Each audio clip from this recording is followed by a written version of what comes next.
Good afternoon, ladies and gentlemen. Apologies for the delay, but we'll get started straight away now. I'm Tony Barber of the Financial Times. To my right, my colleague who won't need any introduction, I'm sure, to most of you, Governor Stournaras of the Central Bank of Greece. Welcome. Thank you. So let's move straight to the point, really. We need to have your authoritative assessment of the outlook for the Greek economy over the next year or two. Relatively higher growth compared to the rest of Europe. In the medium term, about 2.5% growth. The Eurozone 1.5, medium term. Very good results on the fiscal side. Good surprise, 2023, instead of 1% of GDP primary surplus, finally close to 2%. So if the government manages to retain a 2% primary surplus, cyclically adjusted over the following years, and also do the necessary structural reforms, it will have nothing to fear. I think Greece will advance. Now, you mentioned this above average growth rate that's expected for Greece. And some people have drawn attention to the fact that in the last couple of years, one has seen higher than average growth in the southern European economies compared with the north. I mean, in your view, does this tell us more about a certain kind of weakness that's developed, particularly in Germany in very recent years, or does it suggest that something fundamental has improved over the long term into the foreseeable future? In other words, a sustainably better performance for Greece and other southern European economies? I think it is both. German weakness on the one hand, not only Germany, but also other member states at the center of Europe, and stronger results in the European South because of better tourism activities. After the pandemic, people traveled a lot, but also reforms during the crisis years. The RRF, the NGU, played a very positive role. So all in all, we have better results in the European South, but also we want also to have good results at the center of Europe. We don't want a weak Germany. We don't want a weak France. Yeah. You mentioned the... I can say that yesterday in the ECB, we noticed in our analysis the first seeds of recovery at the center of Europe. Okay. So it's started to become a little bit more optimistic about the North. One should never underestimate the ability of Germany to come back. Absolutely. You mentioned, you used the initials there, so we'll spell it out for the audience. You mentioned the RRF, I mean, basically the post-pandemic recovery fund, which consists of loans and grants for countries to spend. Are these funds being used to their full effect, do you think, around the European Union? From what the evidence we have, and you can see it in the numbers, they have achieved, as you said, real convergence. So the outcome matters. Yes, I think the experience from the European structural funds have made the European South to use these funds more effectively than before. So yes, in my view, they have played a very positive role, and it's an example that we should look at for other important cases, because I remind the audience that this was created for the pandemic, for the pandemic.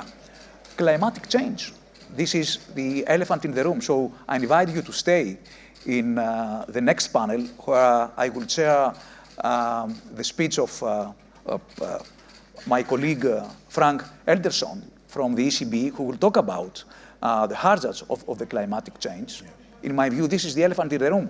This is also an example where we should do the same, perhaps, with the pandemic. Create a fund so that everybody will be able to follow, not only the countries with fiscal space, but even the fiscally weaker countries. Now, you mentioned the encouraging fiscal performance of Greece recently.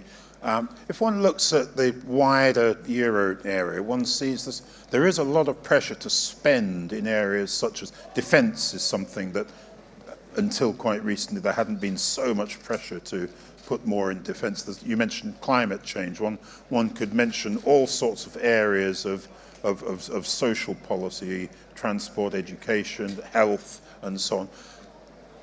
Do you think that it's possible to satisfy all these different pressures to spend within a well-organized fiscal regime? Well, there are priorities, but definitely we want more Europe. We want a fiscal vehicle at the center of Europe. Unfortunately, the recent revision of the fiscal rules did not envisage such a vehicle. I hope that in the future, leaders will make the RRF something of a more permanent situation at the center of Europe. There are priorities. The new fiscal pact is more flexible and gives us the opportunity to look at these priorities but a more positive aspect, I would say.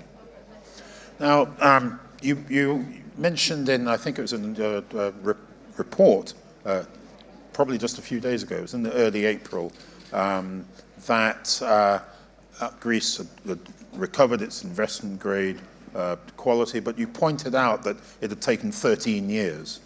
And you wrote, this shows you how difficult it is the moment the confidence of international investors goes, as it clearly did during the peak of the debt crisis.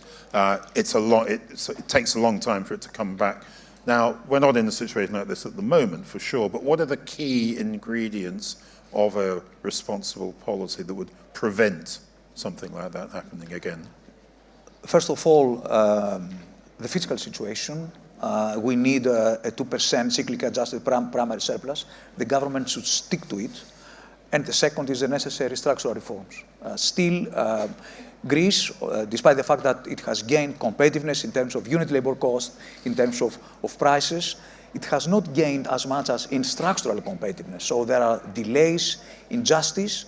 The public sector still has a number of inefficiencies. We have problems in education, skills mismatch. Theoretically, we have unemployment of about 10.5, 11%. But the fact is, the truth is that there are labor skills missing from the labor market. So these are, we have solved, I can say that the big picture is that we have solved during the adjustment programs the first of the problems of the country, which is debt refinancing, banks, social security. But now there are a number of second-order problems, but they are serious enough, okay, and they need to be tackled in order to increase competitiveness and to increase the potential growth of the Greek economy, because we need to converge. Now, if one looks at the euro area economy as a whole, one sees a number of national economies where there's a genuine problem with labour shortages in certain sectors in particular, and so one sees a kind of Janus-faced approach to the problem. On the one hand, there's a tough line on keeping out irregular migrants. On the other hand, there are programs designed to bring in regular, legal migrants to plug these gaps in the labour market. Does Greece face a similar kind of situation? Absolutely. It is an ageing society. Like it is an ageing society. The birth rate is below 2.1 children per woman, which means the population is declining. So we have to take measures to combine professional life with family life. It's extremely important. Second, we have to take measures to increase labor participation. Women, especially regarding women and young and the youth. Also, a question of incentives. For instance, the government has decided to reduce social security contributions. It's a good measure because we're going to increase labor supply and, of course, migration. I have many times referred to the Albanian migrants in the 90s which helped Greece. I mean, everybody at that time thought that it would be impossible for Greece to hit the Maastricht Treaty criteria. And they thought that the most difficult one was the public sector deficit. It was not. It was inflation. It was inflation because interest rates fell from a high of about 20% to 4%, so they made the economy very hot. So it was the Albanian migrants, but not only Albanian, but also Bulgarian, Romanian, from Egypt, from ex-Russia democracies. So all these migrants, they kept wages at reasonable levels, and they allowed Greece to hit the inflation target. The same today. We need now about 200,000 hands are missing in the labor market. So in the short term, it's net migration, which That's can quite solve a considerable number. And we had the opportunity in the previous days to review the labor market in Europe, in the Eurozone, and we also saw the positive contribution of net migration for stabilizing the labor market in a difficult period. So you are probably one of the longest serving members of the European Central Bank governing board, if I'm not mistaken. Yes. In the time that you've been, I mean, you've seen some pretty interesting times as well, haven't you? Yes. Looking at it, I've seen many things. You've seen everything, yes, both in Athens and in Frankfurt. Absolutely, yes.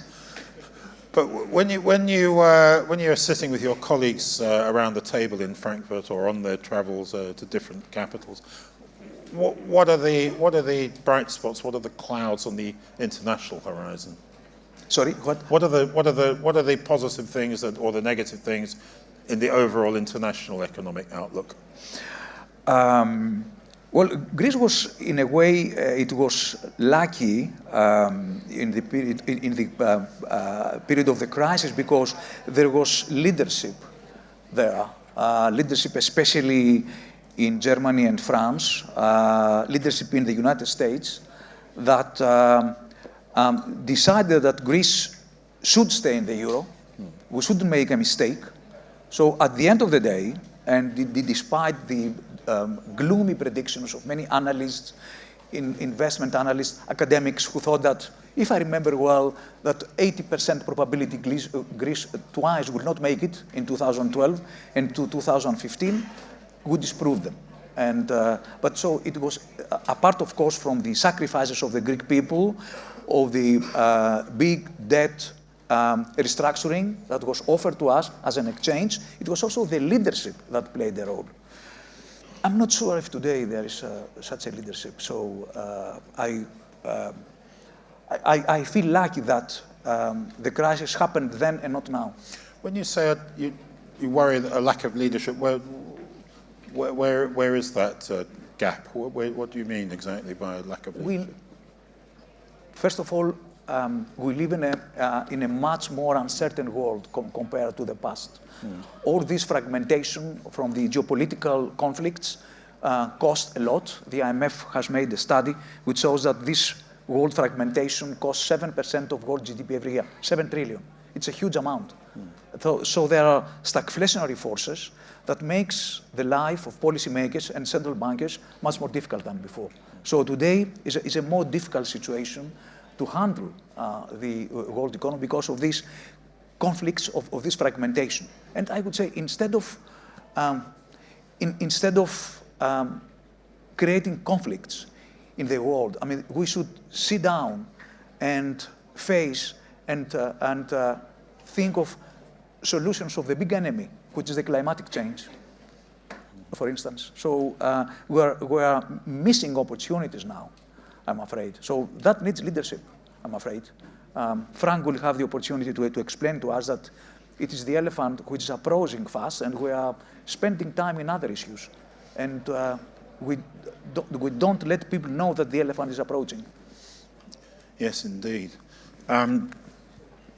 And what about the things that perhaps one could point to that suggest brighter prospects in the near term? Are there any? Yes, technology, artificial intelligence, science, health science, biology. it was always science that improved the welfare of people. And of course, governments should make sure that they have all the policies necessary to exploit the good things of science, like, let's say, artificial intelligence, and controls the nasty things of artificial intelligence, like cyber attacks or these things. So we need governments which understand where to intervene, and leadership. Have you or your colleagues at the European Central Bank looked at the ways in which these next technological leaps forward might have some impact on things like inflation? Yes. And what have you reached any conclusions? As you know, in our models, we have a variable called total factor productivity, yes, which incorporates the effects of science. So yes, in our what we try to do the best possible. Of course, it's very difficult to, and economists know the famous Solow paradox. Solow was one of the best Nobel Prize winners who said that productivity is everywhere except in the statistics. And we try to understand why. Now we have a better understanding, because when there is a discovery or an innovation, it needs to be dispersed. So people have to be trained to adopt new technologies. So it's not only important to have science and innovation, but also we should train people to be able to adopt this innovation and technologies and new technologies. So to the extent that it's possible, we try to incorporate these things in our models. But beware, because we give now an opportunity, there was a lot of criticism on central bank models regarding inflation. As you know, econometrics and forecasting and economics is not an exact science. It's both an art and a science, because there's so much uncertainty. And there are unknown unknowns, as an American foreign secretary once said. These unknown unknowns, forecasters cannot predict. And an unknown unknown was Ukraine, yes, the Middle East, all these supply-side shocks. So you feel it's unfair that the level of criticism that's been in the last couple of years at central banks for kind of being late to wake up to the inflation problem? Yes, I think it was unfair. Inflation now in the Eurozone has fallen. It's 2.4%. Yeah. It's very close to our target, and this has been achieved without a recession and without financial instability. So that's why we call it soft landing. We are not there yet, but we are approaching it. Yes, I mean, there appeared to be some kind of signal yesterday that there might be. Can you explain the message from yesterday's meeting? Yes, I think the main message is that the time has come for a reduction of the interest rate. We should not worry about the Fed not doing the same, because the economic cycle is different. Inflation there in the United States is different than the causes of inflation there is different than the causes of inflation in Europe. We were close to zero growth, while in the United States more than 2%, and mostly driven by the budget deficit. We don't have the same, so we should not worry to diverge. That's the main message, I think. And also that interest rates have stayed at a very high level for a long period. So we are perhaps on an overly restricted territory, which, if it's not corrected soon, we might destroy the first seeds of recovery in Europe that we observed recently. Well, we're pretty much at the end of our time here, so perhaps I should say to the audience, and I have known the governor more or less since you first took over the post, and I've seen various different expressions on your face over the years you've had the job, and I must say you look pretty much happier now than you've in the whole time I've known. Is that a reflection of the condition of the Greek economy today as compared with when we first met, do you think? It's because I'm older and perhaps wiser. No, I can, you're absolutely right. Now I'm quiet. I can sleep at night, right, without worries about financial instability or fiscal instability or whatever. Greece is in a benign path now, I think, but we should keep that this way. Very good. Ladies and gentlemen, Governor Stournaras.